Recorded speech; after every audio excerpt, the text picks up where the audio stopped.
In February 2008, the body of 38-year-old trooper Sophia Mitchell was discovered in her Lake City, Florida home. An investigation unraveled the shocking secret of her affair with fellow state trooper Ethan Collins in December 2007 at the Florida State Police Barracks. A series of decisions and betrayals began to unfold, leading to a devastating tragedy.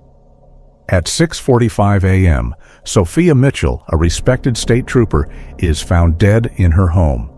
Her teenage daughter Emma discovers the scene, her mother lying in a pool of blood in the kitchen, a single gunshot wound to the chest. The gun, a service-issued weapon, is placed conspicuously near Sophia's hand, staged to look like a suicide. Emma, trembling, calls 911. The dispatcher's calm instructions contrast with her panicked sobs. Lake City police and state investigators arrive quickly, led by Detective Marcus Blake, a no-nonsense investigator with 25 years of experience. The initial assessment raises questions.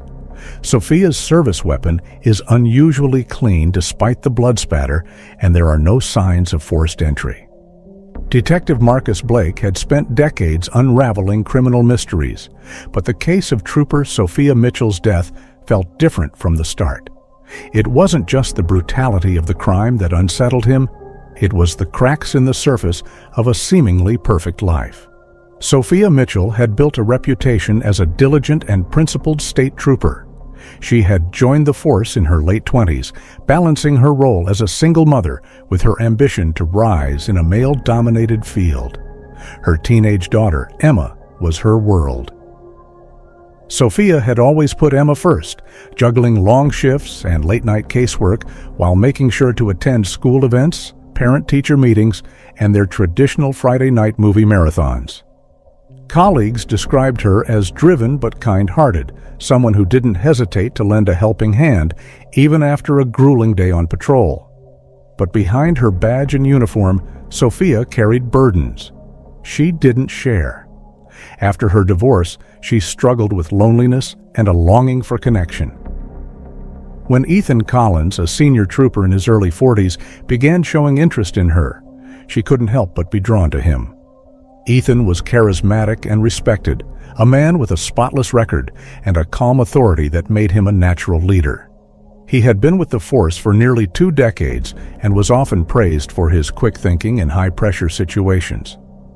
What started as friendly camaraderie between colleagues quickly deepened into something more. Ethan's marriage to Rachel, a school teacher known for her charitable work in the community, seemed stable on the surface.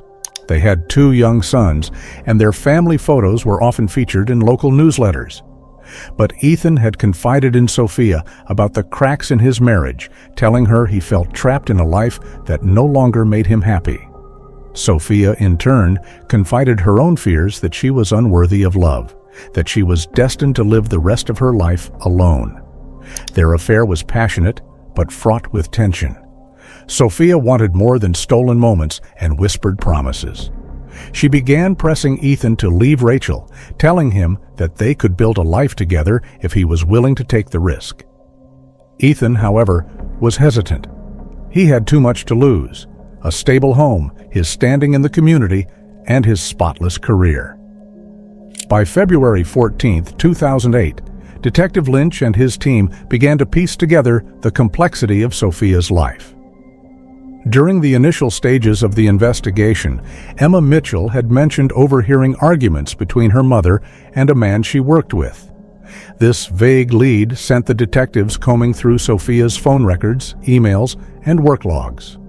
What they uncovered painted a startling picture.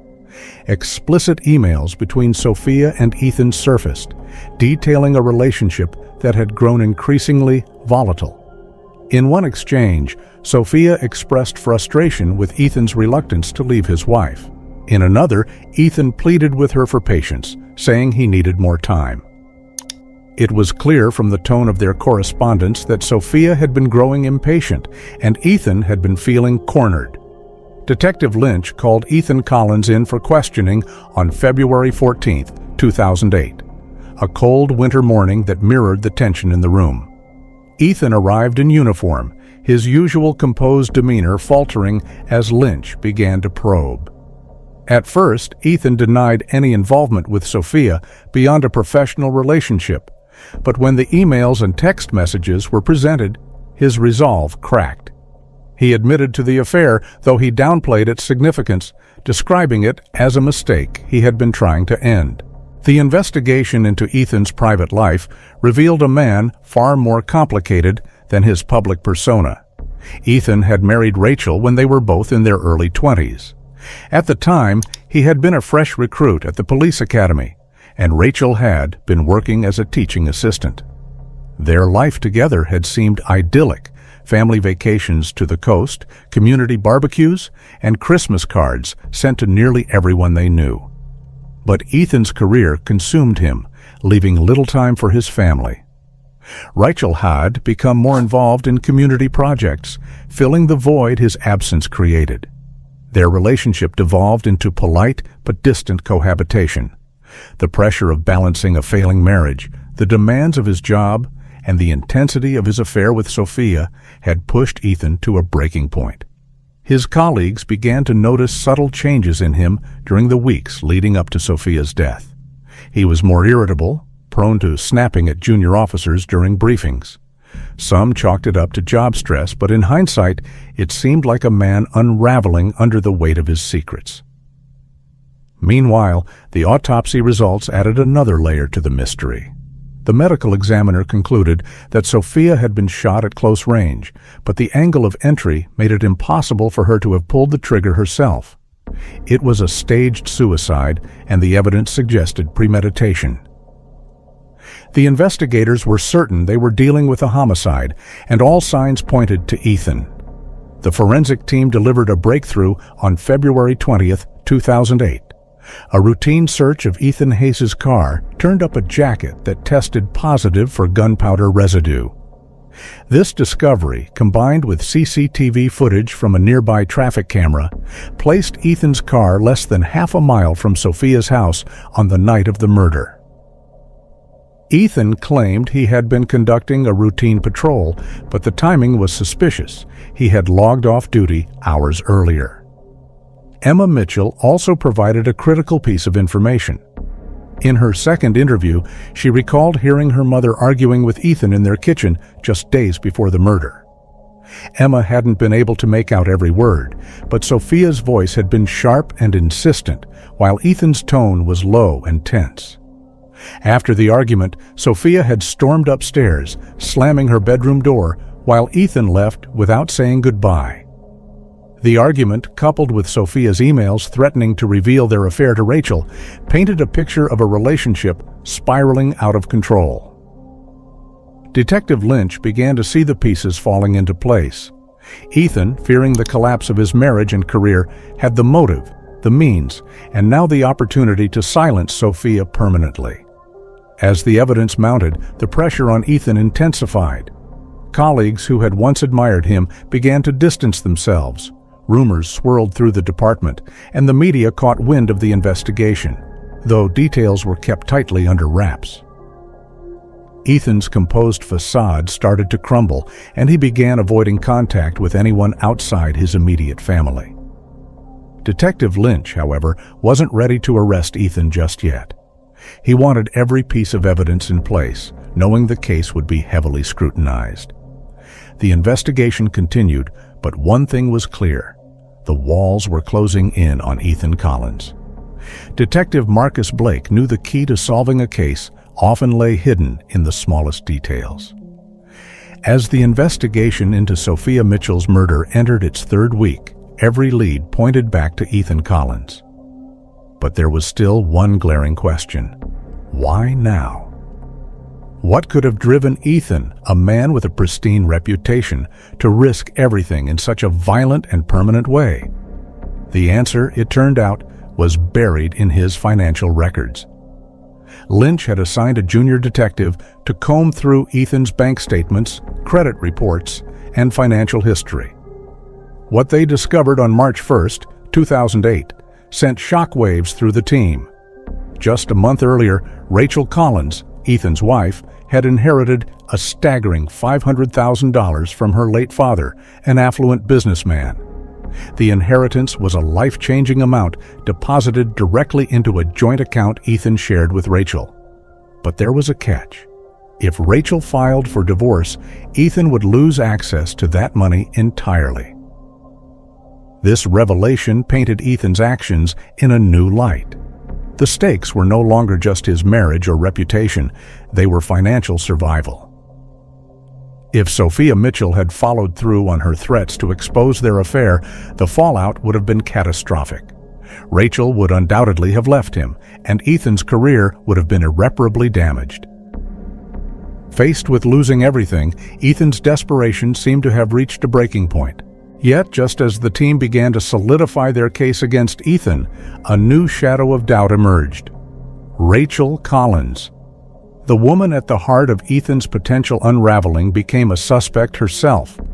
Rachel had been quiet during the investigation, maintaining a calm and composed exterior.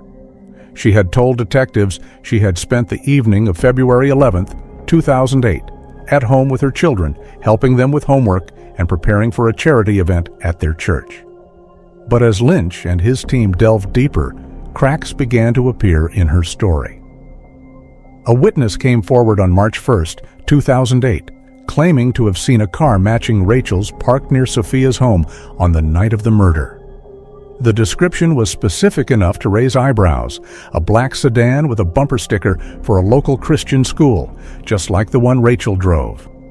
The timeline matched the estimated time of death, and suddenly, the possibility of Rachel confronting Sophia became a real consideration.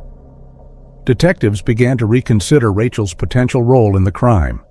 Could she have found out about the affair and taken matters into her own hands?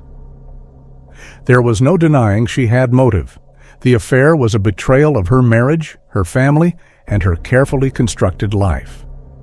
Rachel was known for her temper, and several acquaintances hinted at a darker side beneath her polished image. If she had discovered Sophia's existence, her fury might have driven her to confront Sophia with devastating consequences. But there were also reasons to doubt Rachel's involvement. She had no known history of violence, and her behavior during the investigation had been cooperative, if somewhat reserved. Her alibi, though shaky, was partially corroborated by her older son, who remembered her being home that evening. Still, the lingering possibility that she had played a part in the crime added a layer of complexity to the case, forcing the detectives to broaden their scope, even as the evidence against Ethan mounted. By March 8, 2008, the case against Ethan Collins Hayes had reached a critical point. Forensic analysis of the bullet recovered from Sophia Mitchell's body confirmed what detectives had suspected all along. It came from Ethan's service weapon. The weapon, reported missing by Ethan a week before the murder, had been found at the scene, conveniently placed to suggest a suicide. But the meticulous work of the crime lab revealed Ethan's fingerprints on the gun's grip, a damning piece of evidence he couldn't explain away. The final nail in Ethan's coffin came from surveillance footage. Detectives had pieced together his movements on the night of the murder, tracking his car to within blocks of Sophia's house during the critical hours. The gunpowder residue found on his jacket only further implicated him, solidifying the timeline. While Ethan maintained his innocence, claiming the evidence was circumstantial, the truth was clear to Lynch and his team. Ethan had both the motive and the means to kill Sophia Mitchell. The arrest was carried out in the early hours of March 8, 2008, while the Hayes family slept. Lynch had made the call to execute the warrant at dawn, hoping to minimize the scene's impact on Ethan's two young sons. But no amount of planning could soften the blow of what was to come.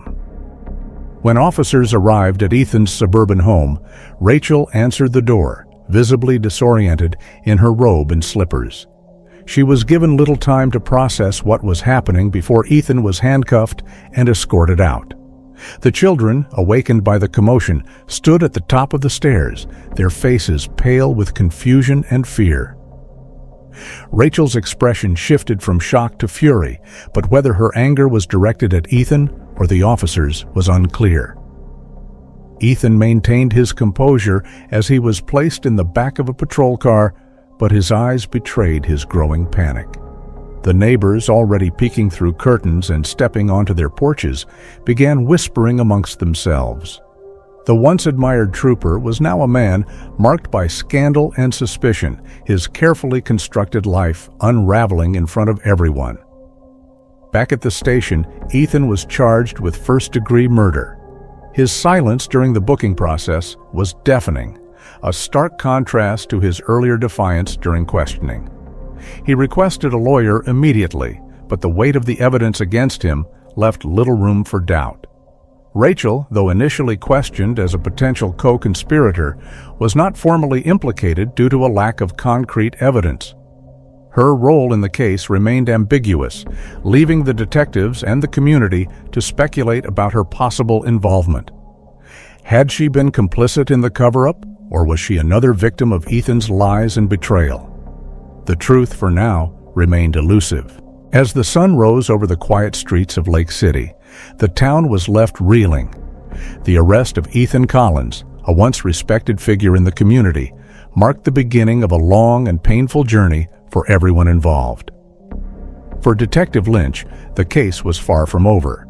But one thing was certain: the tangled web of love, lies, and betrayal that led to Sophia Mitchell's death had forever changed the lives of those left behind.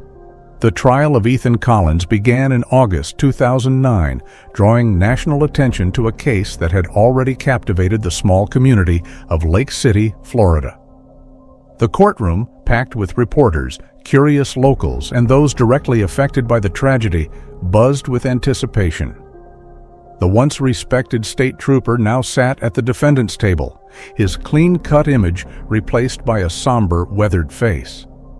Ethan wore the weight of his choices in every tense movement, his gaze fixed downward as the prosecution laid bare the tangled web of betrayal and murder. For the prosecution, the case was clear-cut. Assistant District Attorney Marlene Carson, a seasoned litigator with a reputation for being relentless in high-profile cases, painted Ethan as a desperate man. She methodically built the story of a state trooper who had risked everything for an affair with a colleague, only to kill her when she became a threat to his carefully constructed life. Carson emphasized Ethan's financial motives, highlighting how Rachel Collins' recent inheritance of $500,000 had become a crucial factor. A divorce would not only expose the affair, but strip him of the financial stability he coveted. The prosecution's case relied heavily on forensic evidence. Carson presented the findings of the crime scene: the ballistic match between Ethan's service weapon and the fatal bullet, the gunpowder residue found on his jacket, and the surveillance footage placing him near Sophia's home on the night of the murder. Each piece of evidence further painted Ethan as a man cornered by his own actions, lashing out in violence to protect his reputation. A pivotal moment came when Emma Mitchell, Sophia's teenage daughter, took the stand. Emma's testimony was heart-wrenching, laying bare the emotional toll the affair and subsequent murder had taken on her young life. Emma recounted the arguments she had overheard between her mother and Ethan in the weeks leading up to the murder. While her voice trembled, she remained composed, describing how Sophia had grown increasingly anxious and angry, often pacing the house late at night. Emma's perspective gave the jury a glimpse into Sophia's final days, filled with fear and frustration as she realized the dangerous path her relationship with Ethan had taken. Emma's testimony wasn't just about her mother's state of mind, it also illuminated the tension between Ethan and Sophia. She described hearing Ethan's voice raised during an argument just days before the murder. While Emma didn't understand all the details at the time, her account added a deeply personal layer to the prosecution's narrative.